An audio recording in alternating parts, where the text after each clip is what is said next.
안녕하세요. 마이댕TV 그리고 닥터코집 시청자 여러분, 여러분의 열화 같은 댓글 때문에 또다시 랜선 상담을 찍게 되었습니다. 저희가 많은 분들한테 도움이 될 만한 것들을 선별을 해서 이제 올려드리고 있으니까 랜선 상담 한번 해보도록 하겠습니다. 네, 첫 번째 질문입니다. 안녕하세요. 영상 잘 보고 있습니다. 제가 딱딱한 것을 씹다가 앞니에 금이 갔는데 큰 통증 없이 약간 불편감이 있어요. 이런 경우에 꼭 치료를 해야 하나요? 실금이 간 경우라면 치료가 필요 없는지 궁금합니다. 라고 했는데, 요즘 정말 많은 분들이 이제 금이 가는 것들 때문에 굉장히 고생을 하시는데, 실은 이제 딱딱한 거를 딱 어쩌다가 하고 이제 씹다가 이제 앞니에 금이 갈 정도면 엄청 콱 씹으신 거예요. 특히 이제 많은 분들이 뭔가 떡이나 그런 걸 드시다가 뭐 포크를 씹거나 아니면 젓가락을 씹는 경우에 앞니에 어마어마한 통증과 함께 거울을 보면 자세히 보면 실금이 가는 그런 경우가 있거든요. 근데 이제 그런 경우는 실제 치아가 깨진 부위가 있냐 없냐가 되게 중요해요. 실제 깨진 부위가 있다 그러면 그 부위가 메꿀 정도냐 그거를 봐야 되는 거고, 큰 통증은 없어도 치아를 약간 건드리거나 혀로 밀거나 할 때 약간의 불편감이 있어요. 이거를 굳이 저희가 이제 진단을 하자면 컨쿠션이라고 진단을 하거든요. 이 컨쿠션이 뭐냐면, 우리가 여기를 쿵 때린다고 하면은 여기 멍이 들겠죠. 멍이 들면 여기가 뭔가 많이 아프진 않은데 약간 불편하잖아요.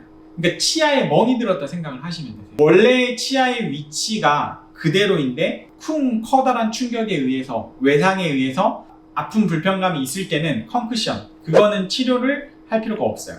그냥 기다리는 거예요. 그거를 저희가 이제 보통 wait and see, 기다리고 지켜본다.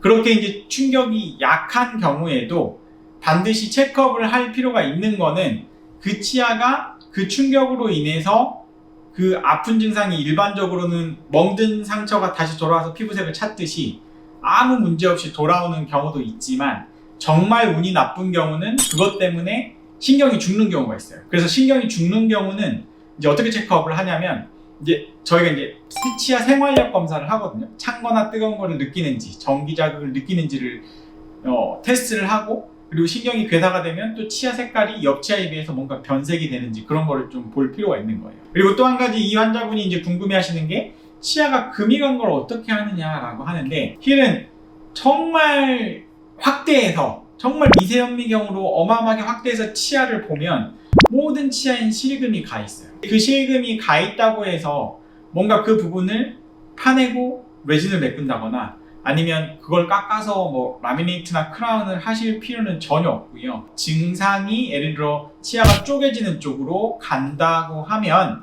그런 분들에 한해서 증상이 있을 경우에만 치료에 개입을 한다 라고 보시면 될 것 같고, 이제 이분이 이제 앞니기 때문에 내가 이제 이 금가 있는 것 때문에 예를 들어서 방송 활동을 해야 되는데 이 금가 있는 것 때문에 심리적으로 개선을 원한다고 하면 치료를 할 수 있지만 굳이 치료를 할 필요는 없다고 생각합니다.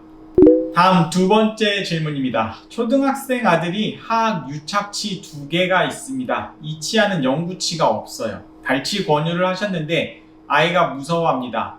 발치 말고는 다른 방법이 없나요? 아이라서 치료에 더 고민이 됩니다.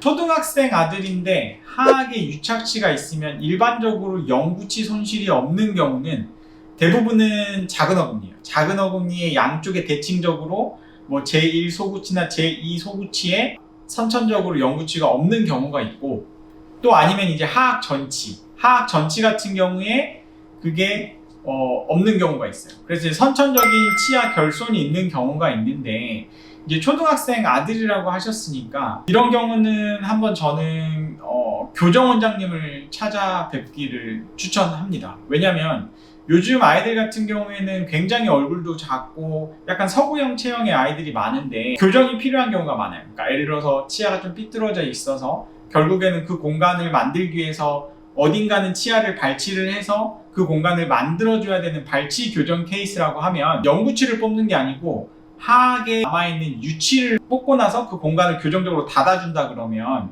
어차피 치아 교정을 할 때 뽑아야 됐으니까 치아 교정도 하고 영구치가 없는 그거에 대해서 추후에 임플란트를 안 한 상태에서 교정적으로 닫아줄 수 있기 때문에 그거를 좀 상담을 해볼 필요가 있을 것 같고요. 근데 문제는 하악 유치가 있는 건지 유착이 된 건지, 예를 들어서 보통 유착이 되려면 선천적으로 그냥 아무런 이벤트가 없이 유착이 되지는 않고 치아가 외상을 당해서 그게 유착이 됐다고 하면은 뼈랑 치아 사이에 인대가 잡고 있어야 되는데 그 인대가 없어지고 뼈랑 치아랑 그냥 달라붙는 거예요. 그래서 이제 유착이 돼 있다고 하면은 문제는 나이가 들수록 아이들 같은 경우에는 키도 크고 골격도 커지는 것처럼 이 앞골, 그러니까 하악골이나 상악골도 성장을 해야 되거든요. 유착이 돼 있으면 그 성장이 안 일어나요. 그래서 그것 때문에 굉장히 문제가 되기 때문에 실은 뼈 성장을 방해하는 유착치가 있다고 하면은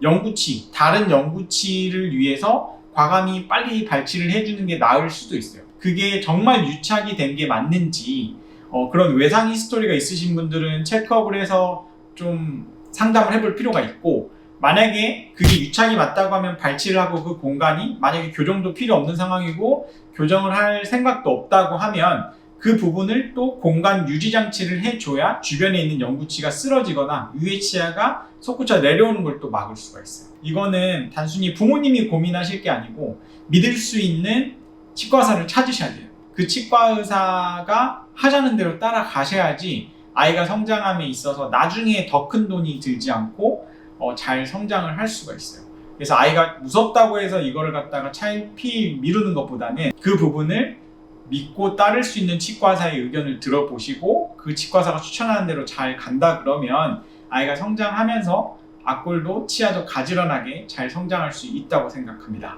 도움이 되셨길 바랍니다. 마지막 세 번째 질문입니다. 안녕하세요. 6살 딸 쌍둥이 맘입니다. 최근 첫째가 GI로 충치 치료한 어금니에 잇몸에 고름주머니가 생겨서 신경치료 후에 크라운을 씌웠는데 5일 만에 또 고름주머니가 올라왔어요. 크라운 씌울 때부터 예후가 좋지 않을 거라고 하시긴 했습니다. 그래도 막상 염증 재발하니 발치를 해야 하나 속상하고 고민되어서 여기저기 알아보고 있는데요. 치과에서는 재치료를 해봐야 할 것 같다고 하시는데 재치료 후에 또 이런 상황이 온다고 생각하면 너무 걱정입니다. 아이가 치과 공포증이 심하거든요. 일단 아이는 치료한 이가 통증은 없다고 하는데 어떻게 해야 할까요? 조언 부탁드립니다. 6살이면 중요한 게 이게 어떤 치아냐가 중요할 것 같아요. 그러니까 6살이면은 벌써 제1대구치가 올라올 나이거든요. 그러니까 제1대구치, 영구치가 올라온 게 충치 치료를 해서 잇몸에 고름이 생겨서 신경 치료를 했는데 고름주머니가 생겼으면 이거는 조금 심각하게 받아들일 필요가 있어요. 왜냐면은 그 영구치라는 거는 죽을 때까지 쓰는 거거든요. 만약에 제대로 치료가 해결이 안 된다고 하면은 그거를 어린 나이에 초등학생이 제1대구치를 뽑아야 되는 상황이 된다 그러면 어떻게 보면 임플란트도 할 수가 없어요. 그렇기 때문에 그거에 대해서 굉장히 심각하게 받아들이고 그 신경치료를 전문적으로 하는 병원을 가셔야 돼요. 뭐 대학병원을 가시든, 보통은 영구치에 대해서 그렇게 신경치료하고 문제가 생긴 치아 같은 경우에는 대학병원 보존과로 가셔야 되세요. 보존과가 신경치료를 전문적으로 하는 과고, 소아치과 같은 경우에는 신경치료를 하기는 하는데 결국에는 소아치과에서 영구치를 치료하다가 문제가 되는 케이스들은 다 보존과로 올라오거든요, 일반적으로. 그래서 보존과에 꼭 가셔서 신경치료 전문 원장님을 찾아뵙고 치료를 하는 것을 추천을 드리고, 그게 영구치가 아니고 그냥 어차피 빠질 유구치나 아니면 유전치, 그러니까 한마디로 애들 치아라고 하면은 그 염증으로 인해서 앞으로 나올 영구치가 만약에 손상을 받을 것 같다 그러면 과감하게 빼는 게 나아요. 그래서 이게 영구치냐 아니면 유치냐, 그거에 따라서 좀 치료 계획이 완전 변할 것 같거든요. 그래서 이 부모님이 좀 이 영상을 좀 보시고 좀 이게 어떤 치아인지 정확하게 파악을 하셔야지 될 것 같아요. 제 조언대로 하신다고 하시면 아마 후회하는 일은 없을 거라고 생각을 합니다.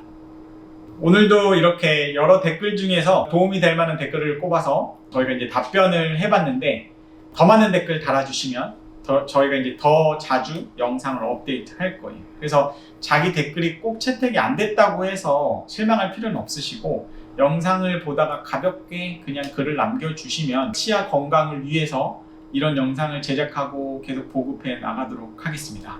앞으로도 마이덴TV 닥터꼬집 좋아요와 구독 꼭 해주시기 바랍니다. 알림 신청도 부탁드립니다. 감사합니다.